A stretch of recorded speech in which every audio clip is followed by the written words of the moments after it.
Hey book nerds, welcome to my channel. Today I'm filming my Buzzwordathon wrap-up. So if you don't know, Buzzwordathon is a readathon that is hosted by Books and Lala, and every round she picks a different co-host. And it's based around the concept of reading books with a particular word in the title. So for this round the word was you, and it ran from the 12th to the 18th of June. I'll link the Twitter down below if you want to keep track of like future Buzzwordathons and stuff.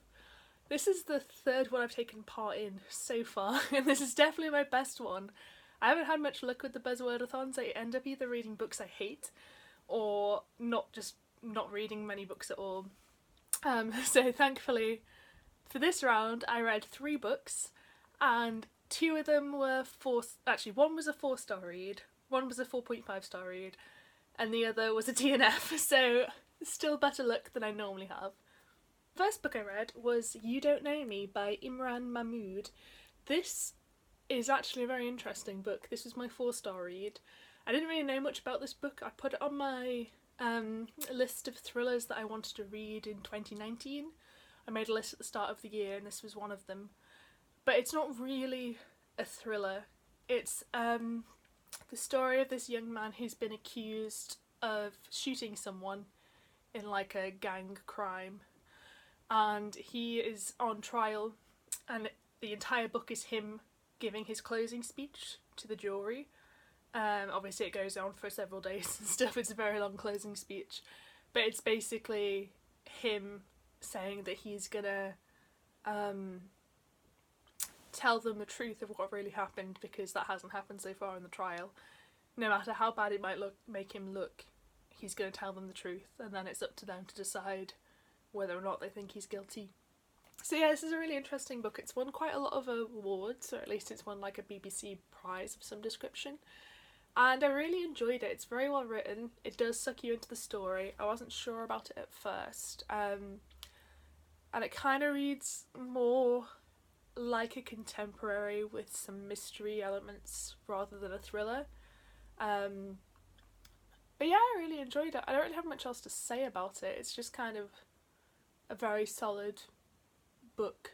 It's the first one off that little list I made at the start of the year that I've actually read, so I'm really glad that it's off to a good start. The next book sadly was my DNF, and that's If You Go Down to the Woods by Seth C. Adams. I had high hopes for this book. It's very short, which doesn't bode well because I DNF'd it. But this is a kind of horror thriller book, and it's about a young boy who moves to a new town. And it's very Stephen King-esque, so he moves to this new town and he makes a friend, and his friend's being bullied by these awful people. And then they find a car full of money in the woods, and also a human skull in that car. And that's the point I DNF'd it after that. So I can't tell you what else happens, but I kind of skim-read the rest of the book, so I could tell you what happens, but I'm not going to spoil it. But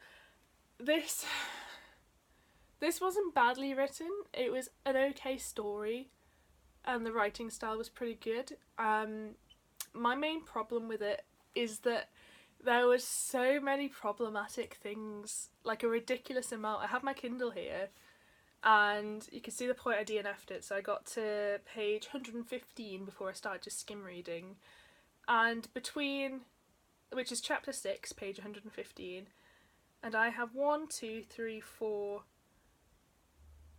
5 things highlighted, so that's basically 1 per chapter.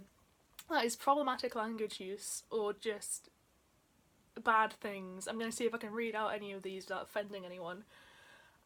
Yeah, so there's a lot of weird sexist stuff in this. The main character is weirdly horrible to his sister, specifically at one point, and this is the first thing I highlighted, his sister comes downstairs wearing makeup, and he mocks her, and then she runs off crying, and he thinks about how glad he is that she's gonna go wash off that makeup and spend hours doing her makeup again because he made her cry.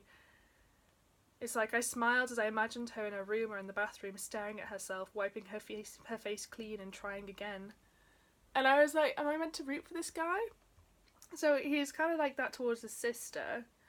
The other thing I can say, he's got a love interest, and at one point his best friend throws water over her, and our main character describes in detail about how he can now see her nipples and how glad he is that his friend did that. And these are the tame things, so those are the problematic things I can say. The others involve loads of slurs that I'm not going to say. Like, part of me wants to read this out just so you know how bad it is. So I thought to myself that a retard with crayons and markers could paint better than those murals, even if said retard also had Parkinson's and periodically went into spastic fits and banged his head against hard surfaces. Like, this is the kind of humour this book uses. It uses that word lots and lots and lots. And it also uses the slur for travellers quite casually. And it makes makes light of people being molested by their uncles. And there's just a lot of stuff in this book that made me stop reading it because I'm not okay with that kind of humour. And it's done so casually and so frequently that I was just like, okay, I've had enough. Like, it's not badly written, but the story's fairly mediocre. It's definitely not good enough for me to put up with that kind of thing. So that was my DNF. Thankfully, my final book ended up being a 4.5 star read, and that is You by Caroline Kepnes. I've heard people say this book is overhyped, and I can kind of see their point, because it is a very basic stalker story. This is the story of Joe, who works in a bookshop, and one day this girl comes in, Beck, and basically he's instantly convinced he's in love with her, and he begins stalking her, and he begins to have a relationship with her.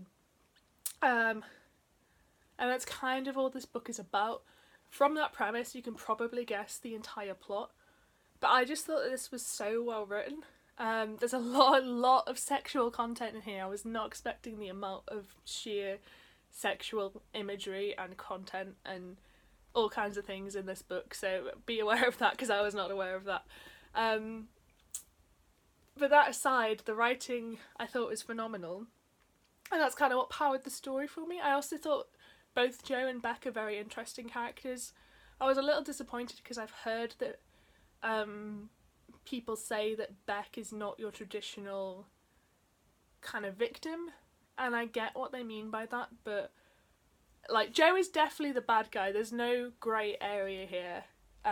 Beck is still a victim of stalking, and she's not secretly dark or anything, which is what I was expecting going into it. So I just wanted to make that clear because that's what I'd heard, and it's not true. But she is interesting because she is a complete narcissist, and I really liked the exploration of a stalker with a narcissist and that weird pairing. So yeah, I really enjoyed this book. I don't think it does anything groundbreaking, but I think what it does really well, and I really enjoyed reading it. So yeah, so that is my Buzzwordathon wrap up. Let me know if you took part or if you've read any of these books, what your opinions were of them. I think I'm going to pick up the Netflix series now I've finished the book as well, so let me know if you think I should do that. I haven't really heard any opinions on it, so I don't know how good it is. But yeah, thank you so much for watching this video. I hope you enjoyed it. If you did, please give me a thumbs up, it helps me out massively. Also, and I never asked for this, but please consider subscribing because I'm 3 away from 200 subscribers as I film this, and that's just really exciting for me. So if you're not subscribed, maybe consider subscribing. Either way, I hope to see you next time.